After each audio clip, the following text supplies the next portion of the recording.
अच्छा, ये जो एसी वाला चैप्टर, इसमें कुछ क्वेश्चंस तो स्टार्ट नहीं किए होंगे ना?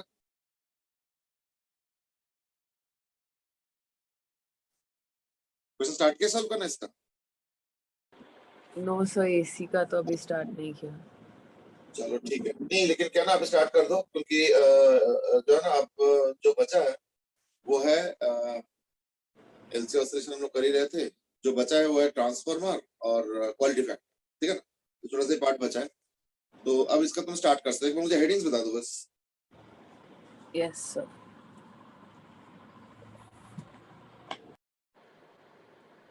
देखो, सबसे पहले तो हमने उस दिन किया था एलसी ऑसिलेशन, ठीक है ना, और एलसी ऑसिलेशन में ग्राफ वगैरह ये सब चीजें किया था। आज हम लोग डिस्कस करेंगे what is called as quality factor. Now what is quality factor? Quality factor देखो, पता है क्या होता है कि जैसे मैं जब छोटा था तो पता है कितने टीवी के चैनल होते थे? वन, सिर्फ एक टीवी का चैनल, वो कौन सा? दूरदर्शन।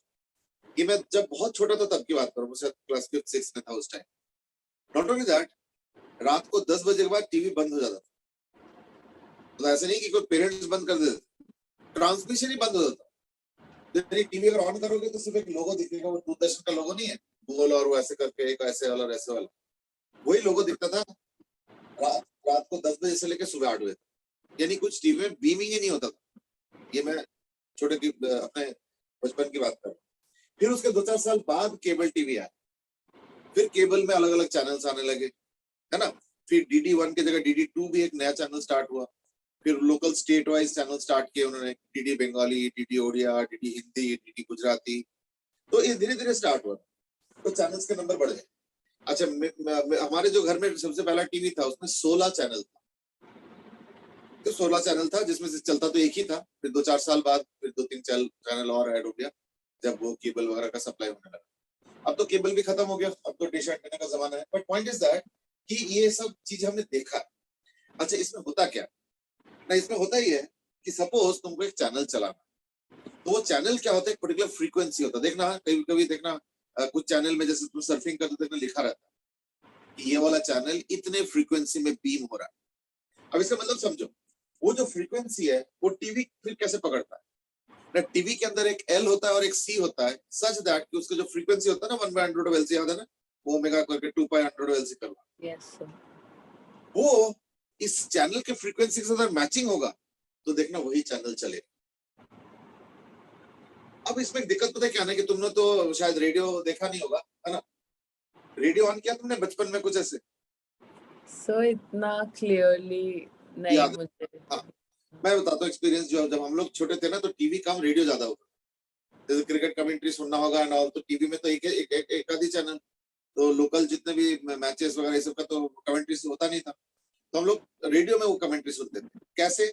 रेडियो में क्या होता था, एक नॉब होता था, घुमाते थे हम, तो घुमाते घुमाते घुमाते एक चैनल के आसपास आता, फिर और थोड़ा सा घुमाओ तो चैनल एकदम से क्लियर हो जाता, फिर और अगर ज्यादा घुमा दो तो फिर चैनल थोड़ा वीक हो जाता था और फिर चैनल गायब हो जाता। अब इसके पीछे राज क्या है? इसके पीछे राज ये है कि जब हम RLC सर्किट यूज करते हैं तो there is a phenomena called as resonance. Now what do you mean by resonance? Resonance का मतलब होता है maximum current slash power condition. तो मैक्सिमम करंट कंडीशन ही कह सकते हैं।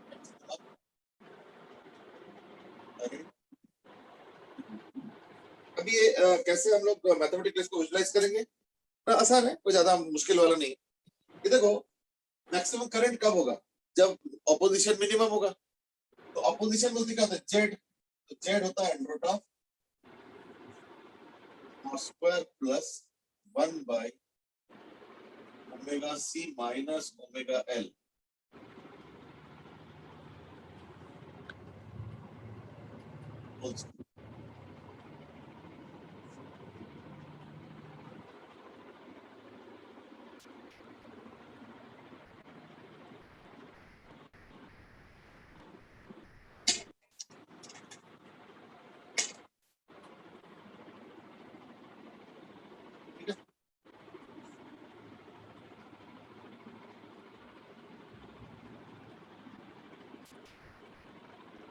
अब देखो, इसमें ये तो पॉजिटिव होगा, ये भी पॉजिटिव होगा, स्क्वायर है। तो अगर तुमको जेड को मिनिमम करना है, और मिनिमम जेड क्या होना चाहिए? ये 0 होना चाहिए। 1 by omega c minus omega l is equal to 0, यानी omega is equal to under root of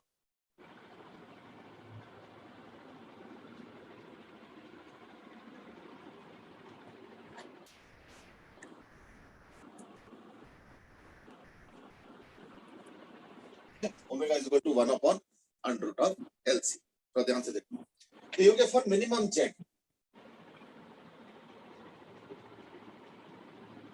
right? For minimum z, this is the case. Omega is equal to 1 upon under root of LC. अब क्या है कि ये हो गया resonance. अच्छा, अगर तुम ओमेगा को वेरी करोगे तो जरा खुद सोचो, जब ओमेगा बहुत छोटा होगा तो बता सकते हो z का क्या होगा? Where omega tends to 0, z tends to क्या होगा बता सकते हो? जब ओमेगा टेंड्स टू 0 यानी ओमेगा का वैल्यू जब एकदम 0 के आसपास कर दो, इन दैट केस z का वैल्यू क्या हो?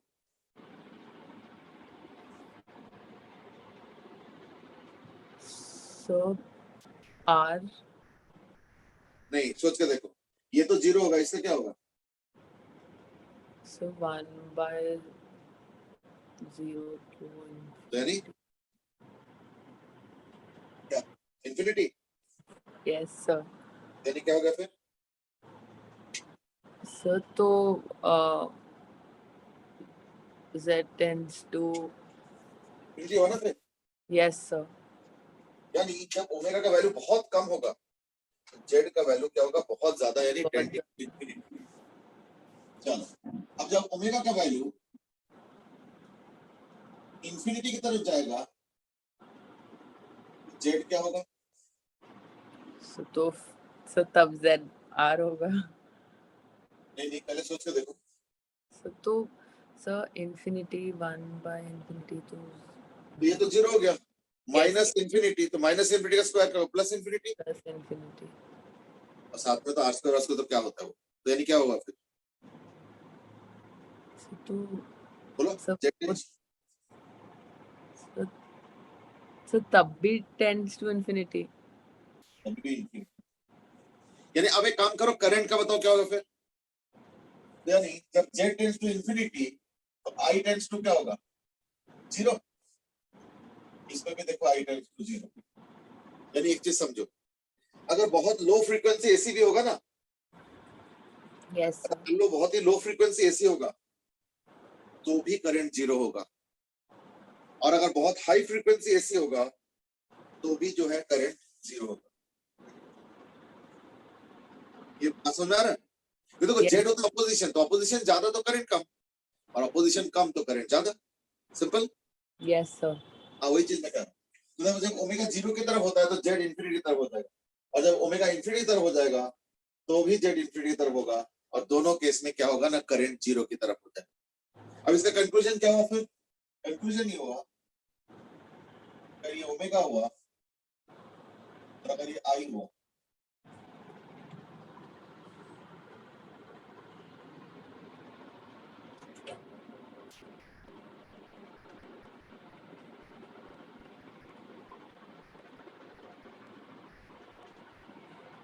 ठीक है, omega, that is equal to what? Resonance. तो रेजोनेंस कब होगा फिर? जब ये मिनिमम कब हो रहा है? 0, यही वाला कंडीशन. तो this is the condition for resonance.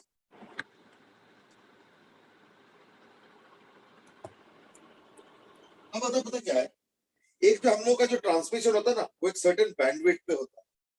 वो चीज थोड़ा समझो. सर्टेन बैंडविड्थ का मतलब क्या होता है? देखो, टीवी जो ट्रांसमिशन होता है ना, वो एक बैंडविड्थ पे होता है. लेट अस से वो बैंडविड्थ है 100 से लेके 200, ऐसे एग्जांपल ले रहा हूं. और मान लो एक एक चैनल का जो बैंडविड्थ है वो है मान लो 5, यानी 100 से 200 का बैंडविड्थ क्या होगा? 100 हुआ. 100 से लेकर 200 के बीच में क्या बैंडविड्थ हुआ? 100. Yes, और अगर sir. एक एक चैनल का वेट अगर 5 होता है यानी 20 चैनल चल सकता है. Yes, sir. और अगर एक एक चैनल का वेट अगर 2 हो जाए तो 50 चैनल चल सकता है. Yes, sir. यानी अगर मान लो बैंडविड्थ कम हो जाए, in that case number of channel ज्यादा चल सकते हैं. ये बड़ा इंटरेस्टिंग हिसाब हो जाता है ना. Yes. तो आप तो लिखे हैं कैसे ना, this is a sharp resonance, this is a broad resonance, and this is a sharp resonance.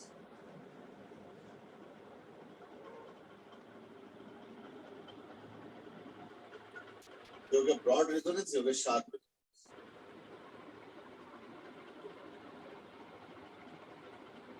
और ये हो गया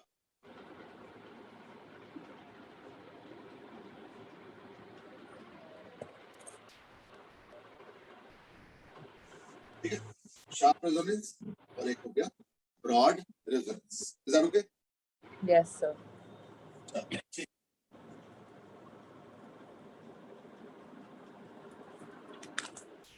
ये जो ब्रॉडनेस, अच्छा शार्प होने का फायदा क्या है? शार्प होने का मतलब वो कम जगह घेर रहा है. Yes, sir. At least number of channels जो चल सकता है टीवी का या मोबाइल का या इवन एफएम रेडियो का या जितने भी टीवी ट्यूनिंग वाले डिवाइसेस होते हैं या फ्रीक्वेंसी रिलेटेड डिवाइस होता है, उसमें बैंडविड्थ बड़ा इंपॉर्टेंट है. या even walkie talkie, even military वालों का भी सबके अलग अलग होता है. तो therefore we define something. अब शार्पनेस और इसका तो डेफिनेशन होना चाहिए ना. We define sharpness of AC is defined by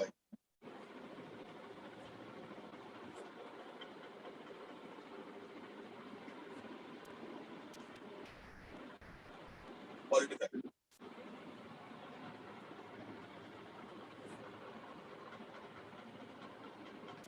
Q is equal to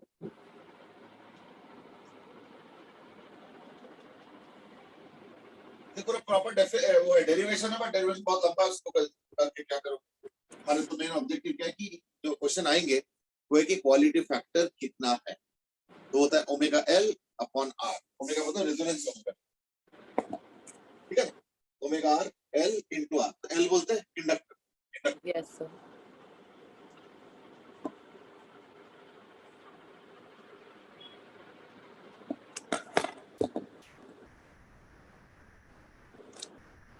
are resistance और ओमेगा आर हो गया रेजोनेंस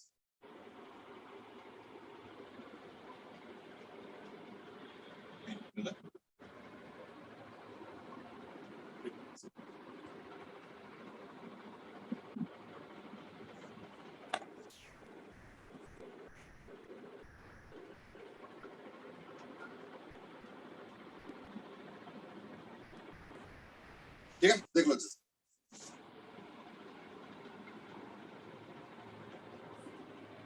भाई. अच्छा, एक छोटा सा चीज और कहूंगा इज दैट रेजोनेंस का ये जो क्वालिटी फैक्टर, इसका डेफिनेशन क्या है. एक बार डेफिनेशन पे क्वेश्चन आ सकता है. डेफिनेशन इस तरीके से है.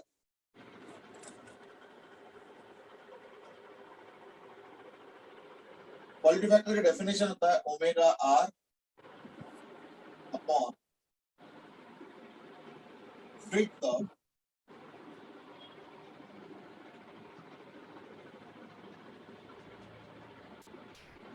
now there is a problem. इसको समझो थोड़ा सा. width क्या होता है? अब देखो ऐसे अगर वो होता है रेजोनेंस वाला फैक्टर, तो width तो अलग अलग है ना. जैसे इस जगह पे width अलग होगा, इस जगह का width अलग है, इसका width अलग है, इसका width अलग है. अब कौन सा लिया जाए, है ना. Yes, तो sir. साइंटिस्ट ने बोला एक काम करो, हम एक स्टैंडर्ड width डिफाइन करेंगे. कैसे? तो हम width डिफाइन करेंगे उस जगह पे जहां पे पावर आधा होता है. पावर आधा मतलब करंट 1/√2 टाइम्स. अगर ये मान लो यहाँ पे अगर पावर पी नॉट है ना, और इस समय पी नॉट हाई, तो जो पीक पावर, हाईएस्ट पावर जो रेजोनेंस के टाइम पावर होता है, तो आधा पावर मान लो यहाँ पे, इसको पे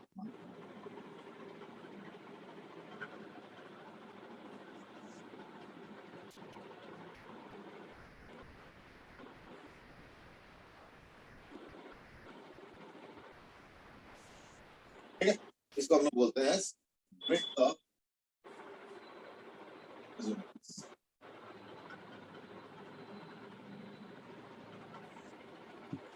ठीक है. देख लो अच्छे से.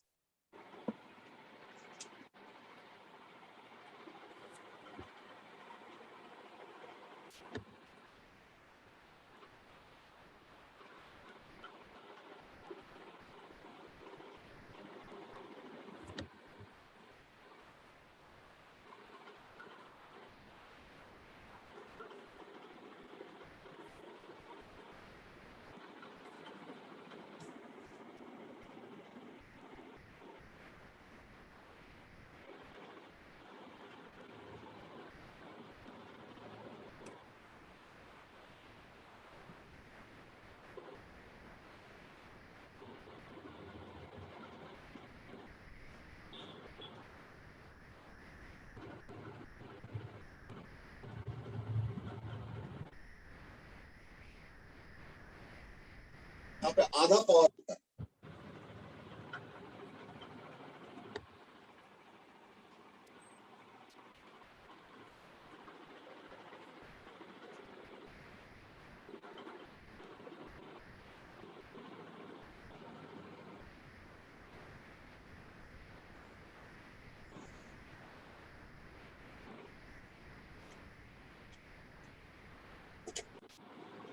ठीक है, Yes, sir.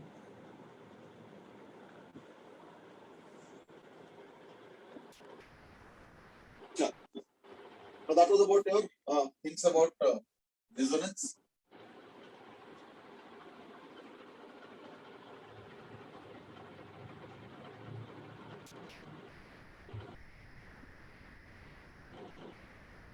अब लास्ट टॉपिक है ट्रांसफार्मर। इनका क्वेश्चन भी करना है क्योंकि हमने अभी आरएलसी का रिपीट क्वेश्चन दिया। एक बार एक राउंड बताओगे कि कितने कितने क्वेश्चन है, एक बार बताओ जरा फटाफट। तो मैं वीकली बता देता हूँ दोबारा। देखो ये हो गया इनपुट साइड, इनपुट साइड को बोलते हैं प्राइमरी साइड, और इसमें जितने टर्न्स है यहाँ पे that is called as NP यानी number of turns of primary coil. ये हो गया आउटपुट साइड। आउटपुट साइड का जो नंबर ऑफ टर्न्स होता है वो हम लोग बोलते हैं एनएस। एनएस मतलब होता है सेकेंडरी। तो ये हो गया सेकेंडरी साइड। सेकेंडरी का मतलब हो गया आउटपुट साइड, और ये हो गया इनपुट साइड। ठीक है ना? तो ये आउटपुट हो गया और जो हमें मिलेगा, और ई आई हो गया जो हमें इनपुट में देना है। ठीक है ना? तो हम लोग एक एसी जनरेटर दे देते हैं तो उससे इनपुट आ गया और फिर आउटपुट निकालते हैं। आउटपुट का जो वोल्टेज होगा वो कैसे होगा, that will depend on the turns. यानी R is called as transformer. तो R is equal to S I N. ठीक है, आर यानी transformer ratio is equal to NS by N. और वो क्या है ना, इज इक्वल टू ओ।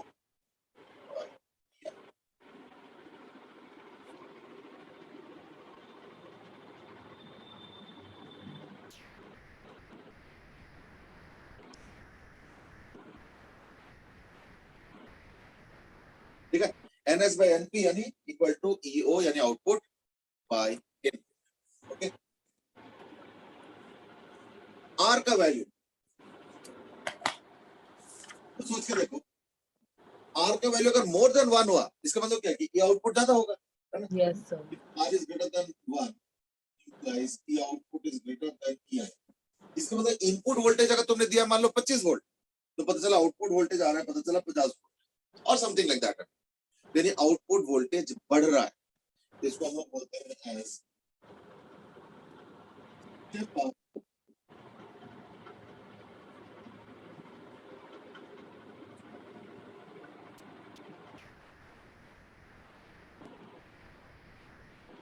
हम लोग बोलते हैं स्टेप अप ट्रांसफॉर्म। ठीक है, और अगर इनपुट वोल्टेज कम होता है, आर अगर लेस देन 1 है यानी आउटपुट वोल्टेज अगर कम होता है, it will be called as a step down transformer. और हमें दोनों का जरूरत पड़ता है। मैं बताता हूं कैसे। ये जो इतने बड़े बड़े शहरों के बीच में जो ट्रांसमिशन लाइंस देखा होगा ना, बहुत ऊपर ऊपर बड़े बड़े, वो सारे 20-20 40,000 का वोल्टेज होता है। पर हमारे घर में तो सिर्फ 220 वोल्ट है। यानी वो 40,000 वोल्ट को 220 किया जा रहा है ना, यानी क्या होगा, बीच में स्टेप डाउन किया होगा। नॉट ओनली दैट, पहले जमाने में जो चार्जर्स होते थे ना बहुत भारी भारी होते थे, क्यों? वो सारे ट्रांसफार्मर यूज करके बनता था। अब तो नया टेक्नोलॉजी आ गया, अब तो चिप बेस्ड हो गया, इसलिए जो चार्जर्स होते देखा होगा बहुत हल्के हल्के हो गए। बट पहले जमाने के जो चार्जर्स होते थे बहुत भारी भारी होते थे बिकॉज ऑफ ट्रांसफार्मर। अब घर में 220 आ रहा है, लेकिन जो ट्रांसफार्मर वोल्टेज होता है वो मुश्किल से 1.5-2-3 वोल्ट होता है। अब 220 को भी 3 करना पड़ेगा ना, तो वो भी ट्रांसफार्मर से ही किया जाता है। तो वो सारे स्टेप डाउन। स्टेप अप का कैसे ना, देखो हमारे घर में जो सप्लाई होता है 220 का है, लेकिन मेट्रो में चलता है 4000 वोल्टेज, तो वहां पे स्टेप अप करना पड़ता है एंड सो ऑन। जैसे जरूरत पड़े वैसे करें। तो EO is less than EI यानी ये हो गया step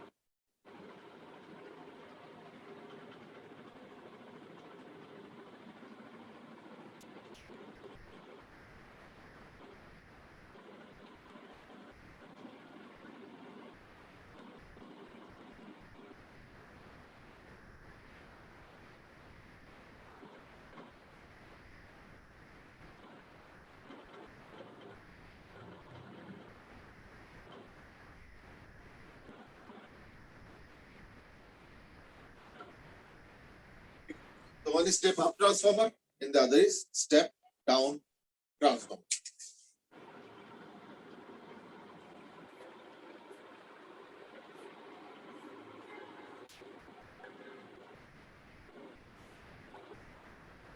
ठीक है, अच्छा अब हो सकता है तुम्हारे दिमाग में एक चीज काम करेगा, इज दैट ये तो बड़ा गजब चीज हो गया कि मेरे पास 10 वोल्ट है और मैं स्टेप अप यूज करके उसको सपोज 500 वोल्ट बना दूंगा। क्या पॉसिबल है? ध्यान से देखो, थ्योरेटिकली तो पॉसिबल है। देन यू माइट थिंक अरे वाह, ये तो बहुत अच्छा, ये तो 10 वोल्ट है, कम कम कम वोल्ट है, उसको हम 500 कर देंगे, ज्यादा वोल्ट हो जाएगा, तो ये तो बहुत फायदा है। तो देखो अब यहाँ पे एक प्रॉब्लम है, ये फायदा नुकसान ना हमेशा एक जैसे डेफिनेशन नहीं होता। जैसे अब 10 वोल्ट से तुमने 500 कर दिया, वोल्टेज बढ़ गया ना, तुमको लगा रहे भाई तो बहुत फायदा है, वोल्टेज तो बढ़ गया होगा, लेकिन पावर नहीं बढ़ता है, पावर उतना ही रहता है। तो अल्टीमेटली एनर्जी क्रिएट थोड़ी कर रहा है ट्रांसफॉर्मर। ट्रांसफॉर्मर क्या करे, एनर्जी एक तरफ से दूसरी तरफ ट्रांसमिट कर रहा है। ट्रांसफॉर्मर क्यों दिया रहा है? ट्रांसमिट एंड फॉर्म, ट्रांसफॉर्म का मतलब होता है चेंज, तो ट्रांसमिट कर रहा है चेंज करने के बाद, समझे ना, इसलिए इसका कंबाइंड नाम हो गया ट्रांसफॉर्मर। यानी इधर से 10 वोल्ट आया और वो चेंज करके उस वोल्टेज को 500 करके उसको आगे ट्रांसमिट कर, that is what A transformer does. तो तुमको लगेगा 500 ये तो गेन हो गया, गेन नहीं हुआ, एक्चुअली एक जगह लॉस भी हुआ। क्या? अगर मान लो वोल्टेज बढ़ गया ना तो करंट घट जाता है, so that the power is the same. लेकिन ये किसमें होता है? Ideal transformer. तो in ideal transformer, ideal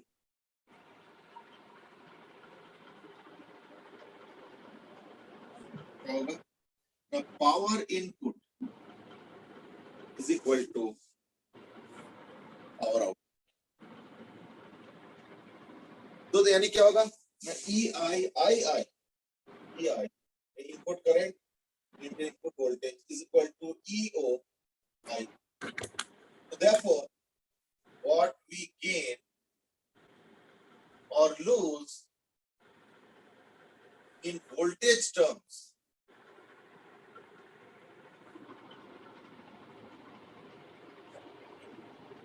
lose or gain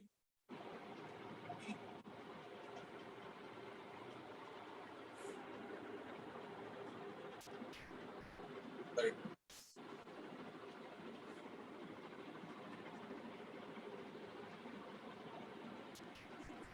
So what we gain or lose in voltage terms, we lose or gain in current terms. यानी voltage के terms में अगर कोई चीज गेन हुआ तो करंट के टर्म्स में उतना ही यहाँ पे लॉस हो जाएगा। ठीक है, देखिए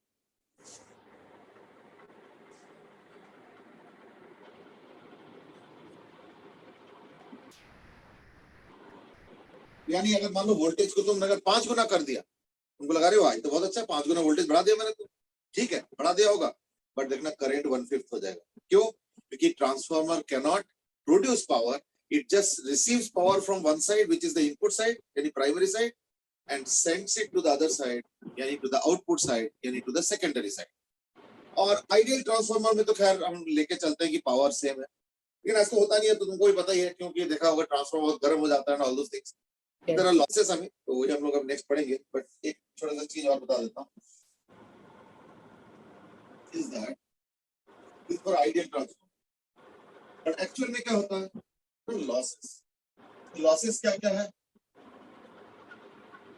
number one loss is copper loss.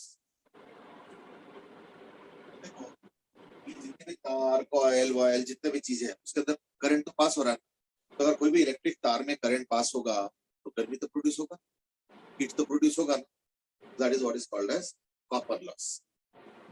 Second is called as field loss. Field loss इसलिए क्योंकि ट्रांसफार्मर में हम लोग मानते क्या पता है? हम ये मानते हैं ट्रांसफार्मर की ये अगर मैग्नेटिक फील्ड हुआ तो जो मैग्नेटिक फील्ड है वो ट्रांसफार्मर के अंदर अंदर रह जाता है, हम लोग ये मानते हैं, यानी हम मानते हैं कि भाई मैग्नेटिक फील्ड ऐसे हो क्या ऐसे हो,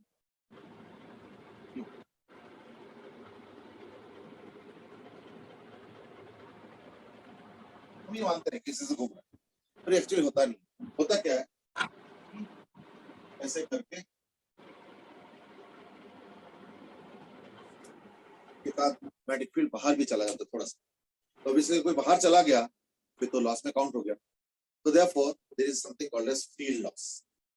वो इसलिए क्योंकि सारा फील्ड उस तरीके से होता नहीं जैसे हम सोच के चलते। हम सोच के चलते हैं कि इधर वाले कॉइल का जो फील्ड है वो सारा दूसरे वाले कॉइल के फील्ड के थ्रू जा रहा है, दूसरे वाले कॉइल के थ्रू जा रहा है, पर ऐसे होता नहीं है, थोड़े से बाहर से भी जाता है। तो that is the idea of field loss.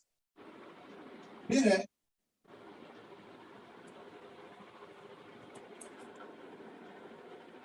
Eddy current loss.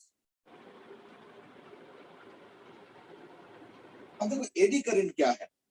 The eddy current is also sometimes referred to as bulk current. Bulk current मतलब बल्क मैटर के अंदर जो करंट प्रोड्यूस होता है ड्यू टू कोई मैग्नेटिक फील्ड कॉज, वो होता है what is called as eddy current. तो bulk the current is bulk current.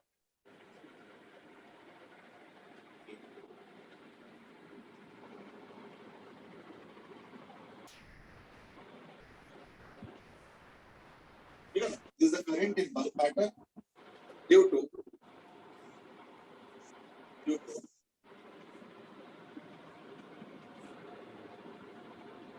current in bulk matter due to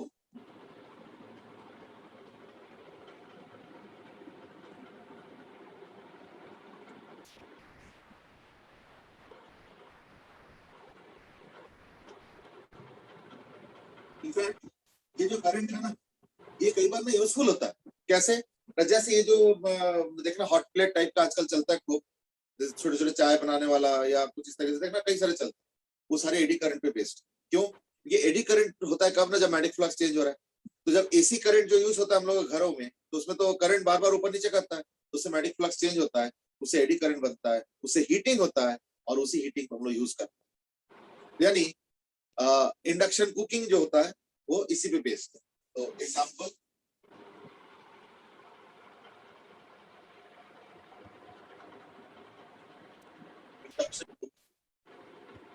अच्छा रेलवे में मैग्नेटिक ब्रेकिंग में भी यूज होता है। Magnetic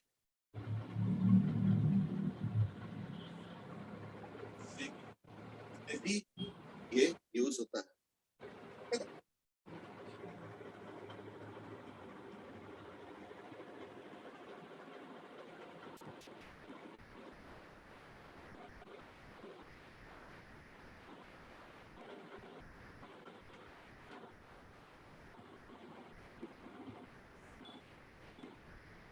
induction cooking, magnetic breaking वगैरह में यूज होता है।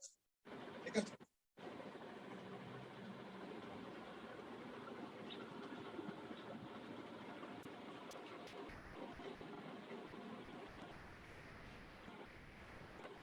ओके, अब ये तो हो गया एडी करंट का बेनिफिट, बट कई जगह एडी करंट नुकसान भी करता है। क्यों?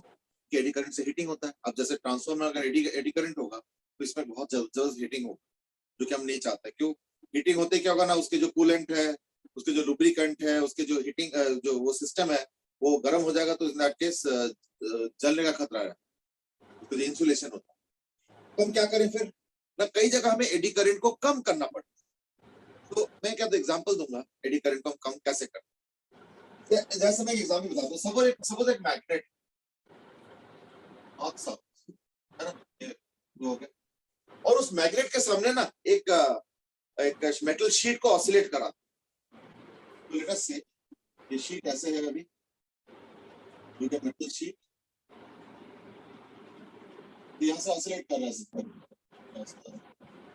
This gets a metal sheet. मैं थोड़ा सा मोटा मोटा बता रहा हूँ, थोड़ा ध्यान से सुनना। पता क्या होगा इस मेटल शीट के साथ, अगर तुम धागे के साथ मेटल शीट लगाओगे ना तो देखना वो मेटल शीट ऐसे ऐसे करेगी, है ना। अब पता क्या होगा, ये जो मेटल शीट है देखना ये ऐसे ऐसे ऑसिलेट करेंगे, और लेटर से जब तुमने कुछ नहीं किया, ऐसे ही मेटल शीट को लेके यूं करके छोड़ दिया, तो पता चला ऑसिलेट करता है लेटर से 100 बार। ऐसे ही बता रहा हूँ, नंबर्स को सीरियसली मत लो, थीम को सब 100 बार ऑसिलेट करते करते करते करते करते करते धीरे धीरे छोटा, मतलब ऑसिलेशन का अमाउंट छोटा होते होते होते कम होते होते फाइनली रेस्ट हो गया, यानी फाइनली सपोज रुक गया। ऐसे होता है ना जनरली। लेकिन ठीक है ना, लेकिन अगर तुम मैग्नेट रख दो ना दोनों के बीच में, मतलब मैग्नेट रख के अगर दोनों पोल्स के बीच में अगर इस शीट को ऑसिलेट कराओगे तो पता चला 8 बार ऑसिलेट किया और रुक गया। कैसे? इन जनरल तो यूं करते करते करते करते करते करते हुआ ना, लेकिन जब तुम मैग्नेट रख दो तो पता है कैसे होगा? ऐसे होगा, सब ऑसिलेट क्या एकदम से सडनली रुक जाता। तो 6-7 बार ऑसिलेट किया, रुक गया। कहाँ 100 बार और कहाँ 6 बार, 5 बार हो गया, 4 बार हो गया। ये क्यों हुआ? क्योंकि जैसे ही वो अपने उस मैग्नेटिक फील्ड रीजन से पास कर रहे हैं उसके अंदर एडी करंट प्रोड्यूस होता है, और एडी करंट हमेशा क्या होता है? उसके कॉज को अपोज करता है। कि ये तो वैसे भी पता ही है, लेंजेस लॉ। तो क्या करता है? उसको रोक देता है। अब देखो, अगर तुमको इसको रोकना है तब तो तुम्हारे लिए फायदा है। भाई हम चाहते हैं रोकना तो रोक दिया, बराबर रोक दिया। बट अगर मान लो नहीं रोकना है तो इन दैट केस क्या होता है? वो नुकसानदायक हो जाता है, उल्टा होता है। तो देयरफॉर हम क्या करते हैं? हमें चाहिए अगर, तो हम क्या करते हैं? तो शीट पे ऐसे करते हैं।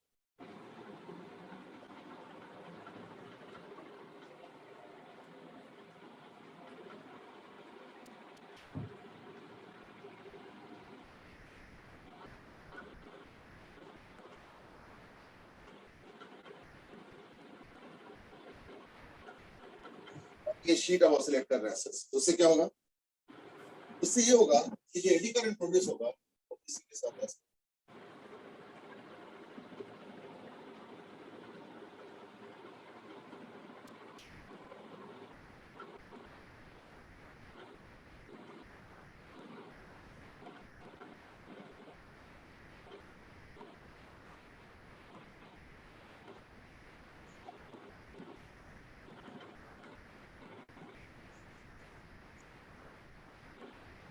राइट बात से ठीक है। अगर हमने इस तरीके से मान लो शीट को लैमिनेट कर दिया, कुछ कटिंग वटिंग कर दिया, तो उससे क्या हो जाएगा? एक्चुअली पता है कि देखो, पहले एडी करंट कैसे था? पहले एडी करंट ऐसे था, यूं।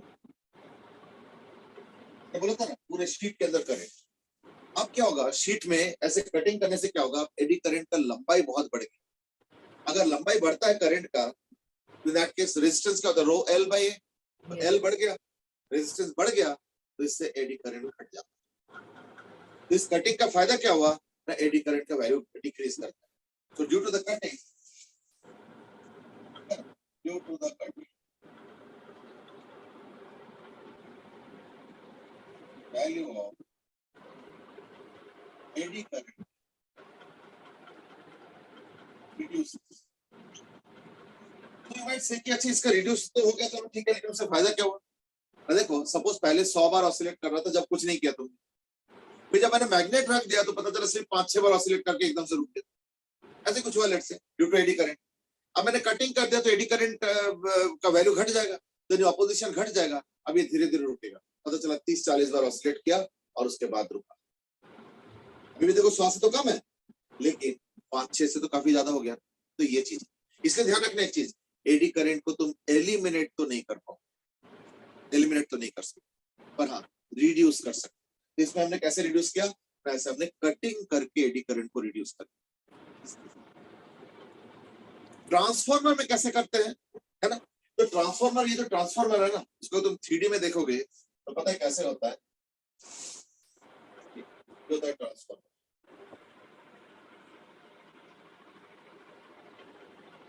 जो ट्रांसफार्मर बनाते हैं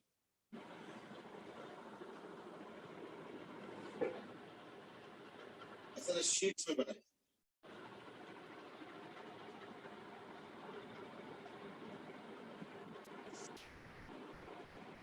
शीट्स में बनाने का फायदा क्या है? ना अगर तुम सिंगल ब्लॉक ऑफ आयरन लोगे ना, तो उसमें मैसिव एडी करंट। शीट डालने से क्या होता है? वो एडी करंट ब्रेक हो गया। Not only that, sheets are there separated by insulated layer. So a transformer is made of iron sheets separated by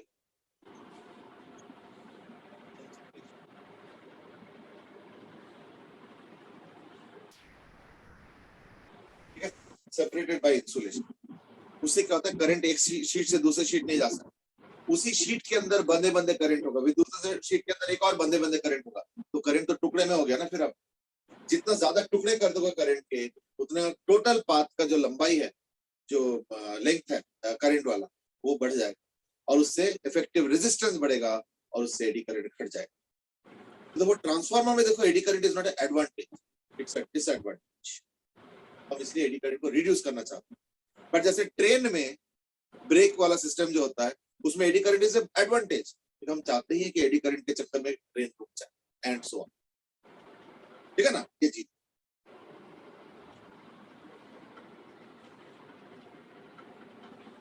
जो लास्ट लॉस है, the last loss is about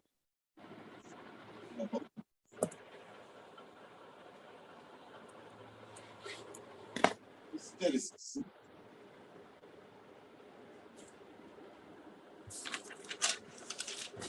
Hysteresis loss. अब hysteresis loss क्या है ना? hysteresis loss में क्या होता है ना, जब तुम एक ऑसिलेटिंग करंट पास करते हो ना लोहे के थ्रू या कोई भी मैग्नेटिक मटेरियल के थ्रू, तो देखना वो मैग्नेटाइज होता है एक तरफ, फिर दूसरी तरफ मैग्नेटाइज होता है, क्योंकि ऑसिलेटिंग करंट एक बार करंट इधर एक बार करंट इधर, तो ऑब्वियसली फिर नॉर्थ पोल और साउथ पोल बदलता रहेगा। यानी एक ऑसिलेटिंग मैग्नेटिक फील्ड जनरेट होगा उसके अंदर, जिसका कर्व अगर तुम बनाओगे करीब ऐसे,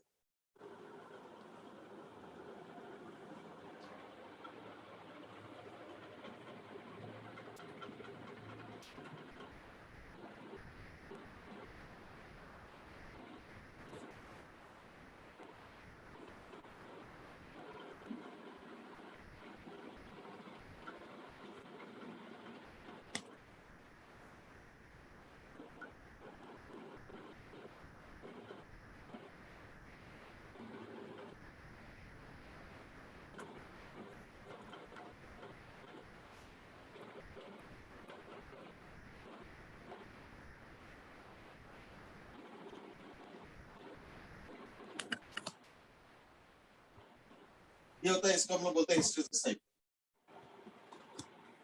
तो ये हो गया पी एक्सटर्नल, जो मैग्नेटिक फील्ड होता है ना, देते हैं हम लोग थ्रू ऑसिलेटिंग करंट हमें, और ये हो गया बी इंड्यूस्ड। तो इंड्यूस का वैल्यू बढ़ता है, फिर सैचुरेशन होता है, फिर वापस आता है, फिर इस तरीके से। ये जो कर्व के बीच का जो जगह होता है, इसका जो एरिया है, heat loss, heat produced during hysteresis cycle is proportional area. जितना ज्यादा एरिया होगा, जितना ज्यादा एरिया होगा, इसका मतलब उसके अंदर उतना ज्यादा हीट प्रोड्यूस होगा। यानी अब इस चीज का हम फायदा कैसे उठाएंगे? हम ट्रांसफार्मर में वो वाला मटेरियल चूज करेंगे जिसमें ये सेक्शन पतला होगा। यानी सपोज एक का हिस्टेरेसिस साइकिल ऐसा है और एक का ऐसा है,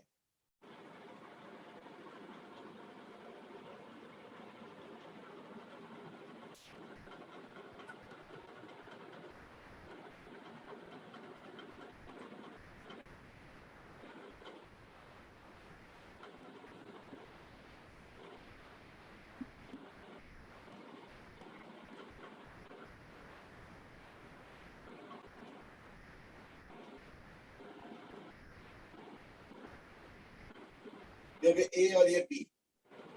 ऑब्वियसली कौन सा चूज करोगे ट्रांसफार्मर बनाने के लिए? ये बी चूज करेंगे। क्यों? क्योंकि जितना कम एरिया, देखो अगर तुमको इंडक्शन कुकिंग में यूज करना है तब हम ए चूज करेंगे। क्यों? इंडक्शन को तो हम चाहते हैं कि हीट प्रोड्यूस हो, जितना ज्यादा हीट प्रोड्यूस होगा उतना जल्दी खाना पकेगा। इंडक्शन कुकिंग में तो यही चाहिए ना। ट्रांसफार्मर में उल्टा है, हम चाहते हैं हीट कम हो, इसलिए ये वाला हम प्रेफर करेंगे इंडक्शन कुकिंग में, और ये वाला हम प्रेफर करेंगे ट्रांसफार्मर, यानी preferred in case of induction cooking.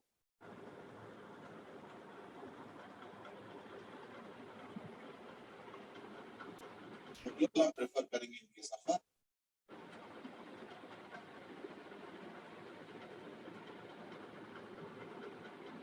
Induction cooking में, और ट्रांसफार्मर में ये दोनों हम लोग प्रेफर करते हैं। This is an induction cooking and this is for a transformer. सुना क्या? Yes, sir. चलो, with that we more or less come to the end of the chapter of the theory of this chapter. एक class और मैं लगाऊंगा, एक class तो नीचे होगा, मे बी आधा क्लास, जिसमें हम कुछ स्पेसिफिक टाइप के क्वेश्चंस करेंगे जो कि बहुत एग्जाम में आते रहते हैं, खास करके आरएलसी सर्किट, पावर फैक्टर और क्वालिटी फैक्टर वो सब चीज़ और वो सब क्या बोलते हैं एवरेज पावर के ऊपर, तो नेक्स्ट क्लास कर लेंगे। ऐसा तो कवर हो गया, तो इसलिए काम करना, मैं तो कोशिश कराऊंगा नेक्स्ट क्लास में, बट तुम अपने एंड में क्या करो कि अब एक्सरसाइज को जो है कंप्लीट कर लो। Okay, ठीक है? sir. Yes, sir. तो अभी एक आध क्लास और करेंगे तो लगभग चैप्टर का मोरलेस वो खत्म हो जाएगा। तो with that we have more or less come to the end of the list of chapters जो तुमने दिए थे, तो वो तो मोरलेस एंड हो गया, बट देन मैं चाहता हूँ कि अब इनके ऊपर ना थोड़ा सा रिव्यू भी करो। इनको रिवाइज कर रहे हो? Yes, sir. वो 11th के rotational and thermodynamics, kinetic theory वाले तो revise कर रहे हैं उसके बाद भी मैंने। नहीं नहीं, बट बाकी चैप्टर्स भी तो है, साउंड Yes. इसे Yes, sir. Waves and oscillations भी किया था, wave optics, ray optics जो स्वयं के साथ किए थे, वो chapters भी revise किए थे। हाँ। सर इससे EMI मतलब वो तो अभी पीछे हुआ, बस वही एक है जिसको मैंने उसके बाद रिवाइज नहीं किया, क्वेश्चंस कर लिए थे बट रिवाइज नहीं किया लाइक वैसे। नहीं नहीं, अब तो अब एक काम करो ना, एक रिवीजन शेड्यूल बनाओ, मैं थोड़ा सा तुमको समझा देता हूँ। ये ऐसे मिटा दूं, हो गया? Yes sir. देखो अभी ऐसा है ना, अभी तो तुम्हारा देखो नीट कब होगा, आई थिंक मई एंड में हो रहा है ना, या जून में हो रहा है? जून में हो रहा है ना? यस सर, मई, अभी तो मई के एंड तक तो बोर्ड्स चल रहे हैं, इवन जून से जून में चलेगा भी। तो शायद जून में ही होगा। यानी तुम्हारे पास टाइम क्या है, मार्च खत्म समझ लो, तो 24-25 होगा तो खत्म ही है। अप्रैल में 2 मंथ है और तुम्हारे पास 30 चैप्टर्स है फिजिक्स, है ना? तो इन दोनों मंथ्स में जो है ना 30 मत मानो उसको, 27 मानो। तो 27 में से देखो कुछ चैप्टर्स थोड़ा ज्यादा टाइम लगेगा, जैसे रोटेशन, इन्हें रिवीजन साइकिल बना दो, नहीं हो पाएगा रोटेशन, और इलेक्ट्रोस्टैटिक्स, रे ऑप्टिक्स,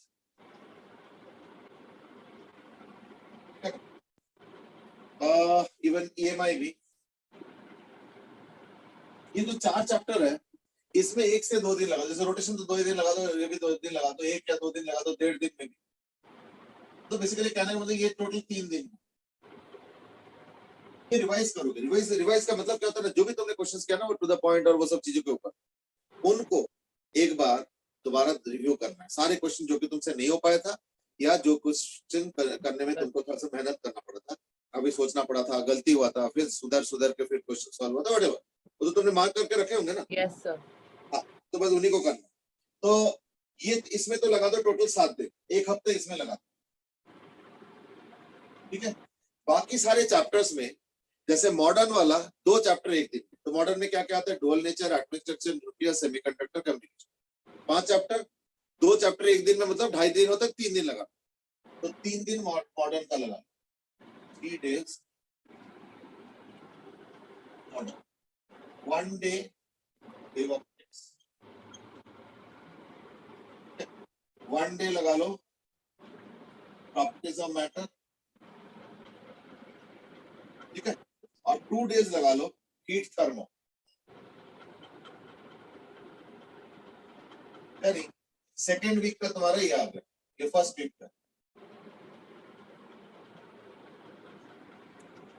समझ रहे हो? यस तो इस सर। तरह से कर लो। अच्छा, इसके बाद देखना बचेगा क्या, इसके बाद बचेगा तुम्हारा करंट, इलेक्ट्रिसिटी, मैग्नेटिज्म, और उधर 11th वाले में लॉज ऑफ मोशन, मोशन और ग्रेविटेशन और एसएचएम वेव्स, तो वो उसके बाद कर लेना। तो पहले ये दोनों को तो टारगेट करो।